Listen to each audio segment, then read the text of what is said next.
Well, welcome to the Why God Why podcast. We're so glad to have you listening today. This is a podcast that exists to answer the questions you don't feel comfortable asking in church. And we're going to start this series off, this new season, after taking a break with interviewing our co-host.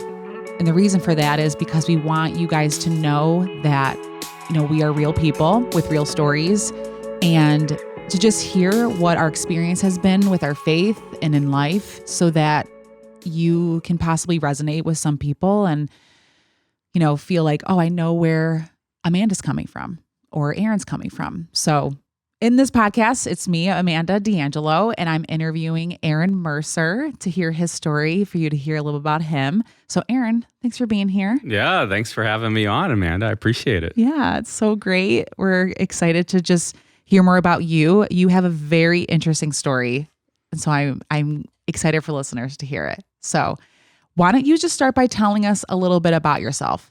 Paint a picture of Aaron. Sure. Well, sometimes I'll be honest, I like asking questions more than the sharing part, but I think it's important for our listeners to know a little bit more about who we are. Yeah, totally. So I guess, very basics of my story. I'm a New England native. Mm-hmm. Sorry, everybody in Western New York. Yes, I am a Patriots fan, but it's because I was born there. Can I tell you something? Oh, Amanda's got something. Okay, my dad is a diehard Pats fan. So there was a small blip of my life where I was a Pats fan in high school, but I never mention it because people lose their minds when I tell them. They get so angry at me. So, oh my gosh, we have something else in common. Yeah, look at that. Oh my gosh. Okay. Now, we should I just had to say that. Was that something where you repented of that as I part did. of your, yeah, okay. Truly, especially when I moved to Buffalo and I was like, okay, I'm sorry, world. I am now a Bills fan. Yes. My gosh. Well, yes. So I feel like I'm being faithful to my homeland to be, still a Boston sports fan. I was with them through. So I'm in my 40s. So I was with them through bad years too. I wasn't just there in their dominant years. Yes, that helps. There were a lot of rough years. They're back in some rough years again. But anyhow, all that to say, football season's coming. That's why we're talking about this. Right. But yeah, so grew up in New England, grew up in Massachusetts actually, and eventually went to school in Ohio, college, Cedarville University. So if you're listening to John Amayo's story later, that's part of his story too. But ended up in DC for quite some time, and then eventually made it to Rochester because we had family in this area. Mm-hmm. And I'm married. I've been married for over 14 years now, and have 3 great kids. And there were a series of events that led up to it, but we were, which is all part of our stories. Mm-hmm. But it was time. It was time to come here, and what a blessing to come here. Didn't know exactly what I was going to do when I got here. That was a leap of faith, but yeah. One thing led to another. God opened doors, and I ended up working at Browncroft Community Church with you. Yes. And I'm the communications director at Browncroft, and thankful to be here. So Peter Engler, who started this Why God Why podcast, he likes to joke sometimes that he brought me on board to be a co-host here, so that as a communications director, I can keep an eye on him in case he gets crazy on a podcast or something, and I need to help him, edit out when he goes off the rails or something. Yes, Peter needs that. I'm just joking. No, but I think I to be for real though. I really appreciate him asking me to be part of it, and love being able to ask questions with really, interesting guests. We've had a lot of great episodes, and I encourage our listeners to go back and check them out for sure. Totally, absolutely. Okay. You summarized an introduction of yourself very well. There were so many things in there. And we talked about with these, co-host interviews, like what's the one question that we could kind of go deeper with? And it was, what was the biggest question of faith you had in your 20s? Yeah. Because we think that most people that listen to this podcast are in their 20s and 30s. And so we want that to be relatable to people, to hear what that was like for us. So Aaron, we're going to dive in deep with this one and ask, what was the biggest question of faith you had in your 20s? Yeah, I mean, it's a great question. And as I was thinking about it, so first of all, I had to think harder maybe than some of our co-hosts, because the 20s seems like a long time ago for me. I'm the old guy in my 40s, my mid 40s. But so in the 20s were my 20s, I think there's, you and I talked a little bit about this before we got on the air here, but I think people have different seasons of their life that are very formative in different ways. And for some people, it's those teen high school years, which obviously are formative for everybody. But for me, I do feel like the 20s were a big phase of my life. And there's a number of different places I think we could go with this question. But I will say, so early on in my 20s, after I graduated from Cedarville, before that, when I had done an internship program in Washington, D.C. before I graduated, and I just felt like that's where I wanted to go, and I thought I would be there for maybe a year at the most, and then head back to Massachusetts or do something that I didn't know exactly, but I thought I'm gonna get this under my belt and do it and see how it goes, and try out this big world that was interesting and exciting, but I didn't think I'd be there for a while. I ended up being there for quite some time. Yeah. But yeah. And what did you do there, Aaron? So when I first got there, I had had a paid internship at it was actually at an organization that was battling against human trafficking. So that was my first summer. But while I was there, I had an internship, and then I actually got plugged into a church. And I remember being in a small group with a small group environment, a Bible study, and bringing up as a prayer request, I'm getting to the end of this internship, and I don't know what comes next. And just brought it as a prayer request. And actually somebody in that group then mentioned to me, there's this opportunity on Capitol Hill as a staff assistant. If you want me to put your resume in, I'd be happy to do that. And I said, sure. And I knew the senator who she was referring to, and knew that he was a good man, and from everything I knew about him. And so I said, sure, why not? And the next thing I knew, I had an interview, and I was on the lowest rung of the totem pole there on Capitol Hill, answering phones, whatever the lowest thing, opening the mail, things like that.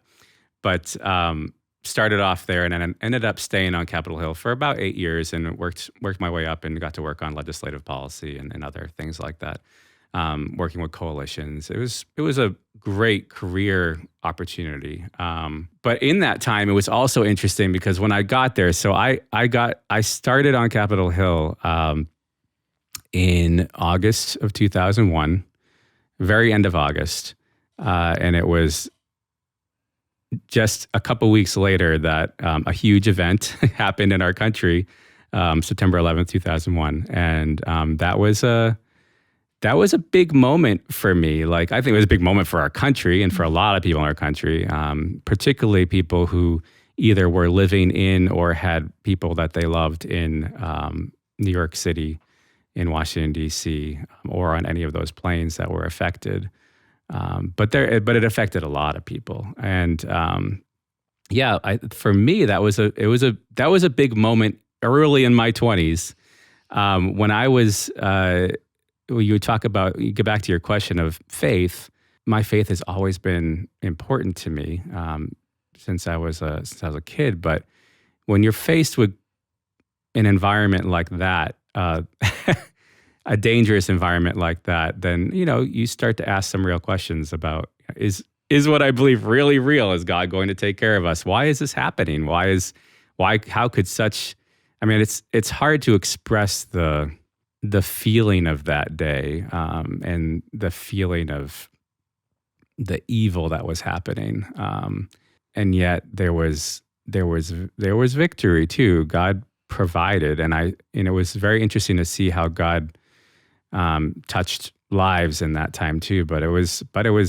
It's an important thing that we remember every year here in our country. We can't ever forget about it. But yeah, just for me personally, that was something that I wrestled with. And that was actually just the start of a very interesting year.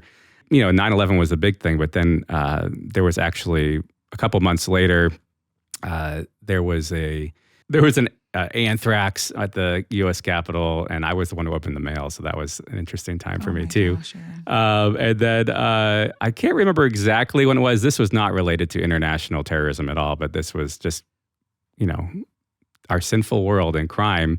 I think it was within the next year. I'm getting the dates mixed up a little bit, but there was also the DC sniper. And if you don't know about that, go look it up. But it was a time of a lot of fear. So I think to get back to your question, it was a time of wrestling with what do I really believe, and trying to trust God in the midst of a potentially very fearful situation, and what does God really want me to do? Because I was new to this city. I had every opportunity. I could have gone home, and I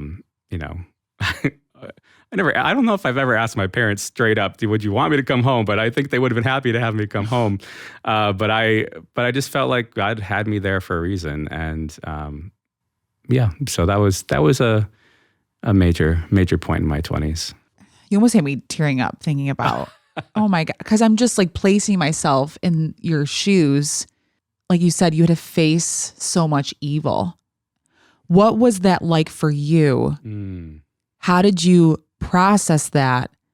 And even like day to day, getting up, having to go to work, and you're like, I'm opening, like even after 9/11 as well, but also, like you said, opening that mail to know that you might be harmed by what's going on in this world. Like, yeah, no, it definitely is, I'm trying to think back on exactly what I was thinking at that point. Maybe one of the things is you don't think about it sometimes, but yeah, no, it's different when, I haven't had the situation where someone was intentionally trying to harm me specifically. And I know there are people that have other stories where that is involved, and that's a whole different level of hurt and fear and having to talk to God and really seek help and deliverance, like in a very real sense.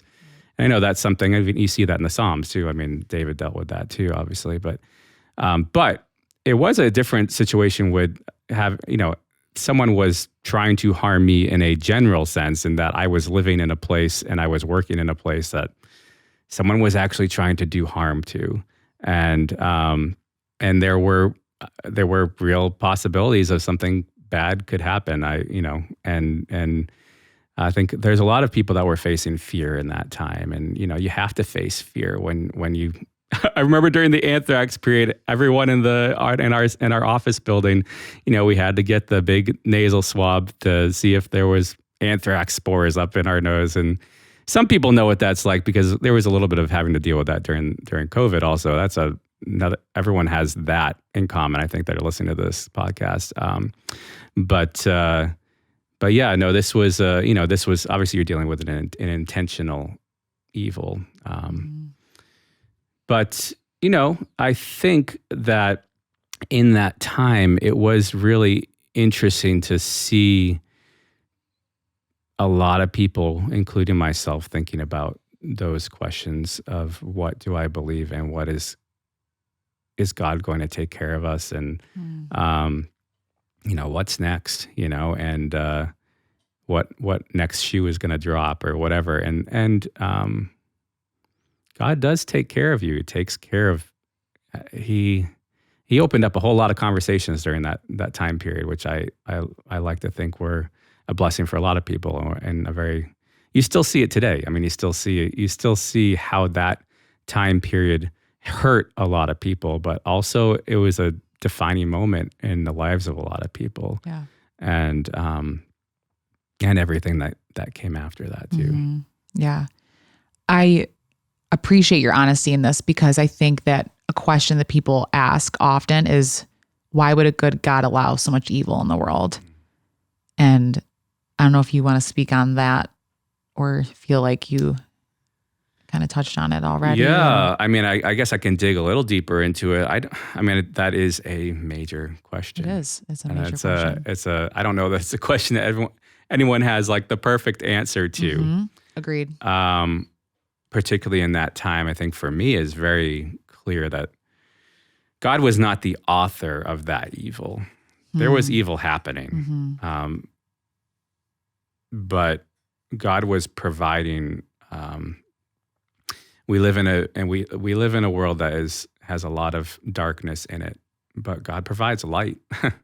So this is. I'm gonna pull back a little bit here. Go for it. So in my 20s, I also became a very big fan. I was already sort of a big fan in college. I for myself discovered C.S. Lewis, and obviously he's been around since the 1940s, or he was around since the 1940s. But I never really got too into it. I had read I think some of the Chronicles of Narnia, but I hadn't really gotten into his other books. And during my 20s, I actually got to read a lot of his books, and he does, especially in books like Mere Christianity and some of his other works, as well as some of his fiction works, he really does wrestle with why is there, what do we do about the fact that there's evil in the world? And I think God doesn't want that for us, but he helps us in the midst of it. There's a bigger story at play, that there's a reason why our world is fallen, and while we all make choices that are not the right choices, and we need to be saved. We need to be back in right relationship with God, and he provides a way. He provides a way for our spirits, but I think he also actively works in our world to try to provide light in places where there's darkness, and that's really hard to see sometimes. And there's some situations that are, just awful. You mentioned we were just talking about 9/11. I told you before that I had been working I had had an internship at a place that's fighting human trafficking. And that's, talk about something I've never experienced, but one of the worst evils that I could ever imagine. And I got to learn about a lot of case studies about it, a lot of stories. And, why would that happen? But he can help even then. I don't have all the answers to it, but I know that he's not blind to the fact that there's evil happening, but he does provide light. I love that answer. I think that's... But that's not to belittle how the hurt that goes with all of it. No. But thankfully we have someone who cares. Yes. It immediately made me think of how we lost my uncle when I was in high school, and it was just so devastating for our family. But God brought our family closer after that. And, there was light in such a dark thing that happened. So, and that's just a small example of the tragedy that our country has been through.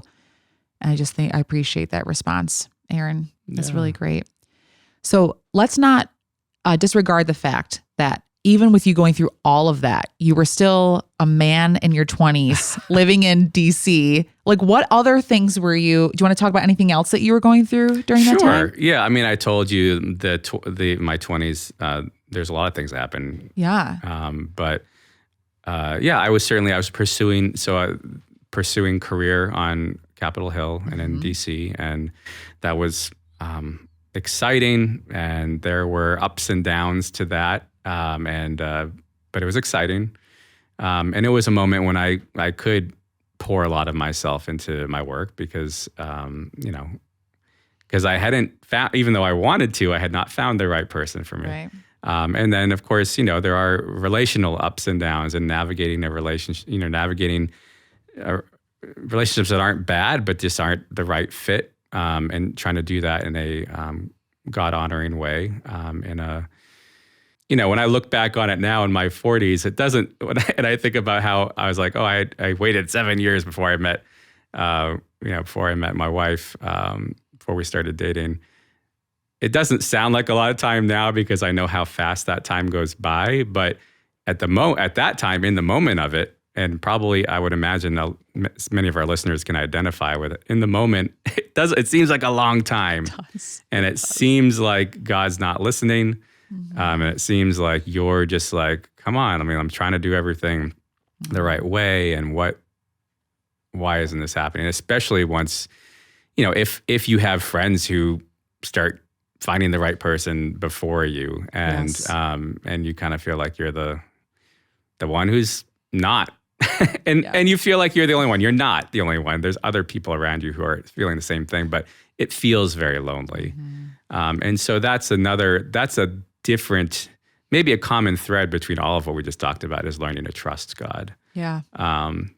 Trust God in very bad situations, whether it's nationally or whatever it is, but trusting God in your own, in a relational or lack of relationship situation like that. So so that's a big part of my 20s too. I got married at the very end of my 20s when I was 29. So yeah. Which is now a very like common age or like popular age to get married at this point, where before, like my parents got married when they were 21. Yeah. Like, I'm like, that's what I wanted. That's not married. Yeah. Well, that was the context I was coming out of too. My parents got married young. I had a lot of friends who, I went to a Christian college. A lot of them got married right out of college. And so lucky. But even people, well, maybe. Right. I know. I think, that's why I chuckled, because I'm like, I wouldn't trade my story. Yeah. I was just going to ask you how you felt, like a little bit more detail of how it prepared you for where you are today, whether it be what you experienced in DC, your singleness, like. Yeah, I think it, like we were just talking about, a lot of it is learning to trust God, and that's something great thing. Constantly have to come back to over and over again in my life, and it's always a growing area. But ever since I was a kid, probably in my teenage years, I selected it just resonated with me. But I don't know if you believe in life verses or not, but a verse that has stuck with me over my life is Proverbs 3, 5, and 6. Trust in the Lord with all your heart and lean not on your own understanding. In all your ways acknowledge Him, and He will direct your path. Yeah. So that's just something to come back to in all of those, and since then. Oh yeah. We're talking about 30s and 40s. That's we got a different ballgame, but we don't have time for my whole life story. So. Oh, we'll get to it in other episodes. I'm sure. I'm sure of it. So yeah. So looking even at now and moving forward, I mean, I love that the co-host group is just so diverse, and we've all experienced different things. So. And you're involved in it, whether Peter dragged you in or not. Like you're here, and it's great. Thanks, Peter. You didn't drag me in, Peter. No, but, Peter. We love being a part of it. We appreciate it. So with that being said, what drew you to the podcast? Yeah, I did love the opportunity to interact with interesting guests, whether they're people who are in Browncroft's immediate orbit in Rochester, within our church, or beyond, and just have some really interesting conversations. There's been a whole number of them, but I think a lot of them touching on, the point of this podcast is to talk about questions that are difficult to talk about in church, or that you feel like you can't ask in church, or someone might feel like they can't ask in church.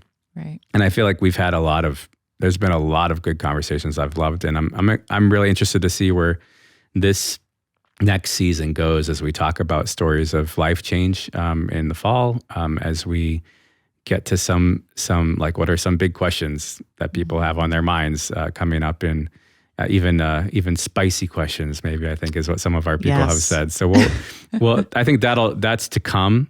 But I'm thankful for the opportunity to be part of it.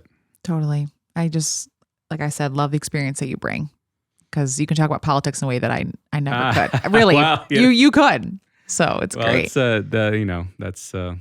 I do like talking about it, but not for the. I've never really been into the who's up, who's down, just for the fun of talking. I think when you hear the word politics, a lot of people react very negatively now. There is a place for it, and I'm glad to talk about that, but.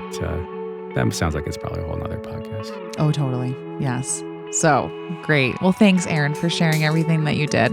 It means a lot. Thanks, Amanda. Appreciate it. And thanks, listeners. Yes. Thank you guys for being here and for listening. We look forward to more times together and hearing more of the questions that you have.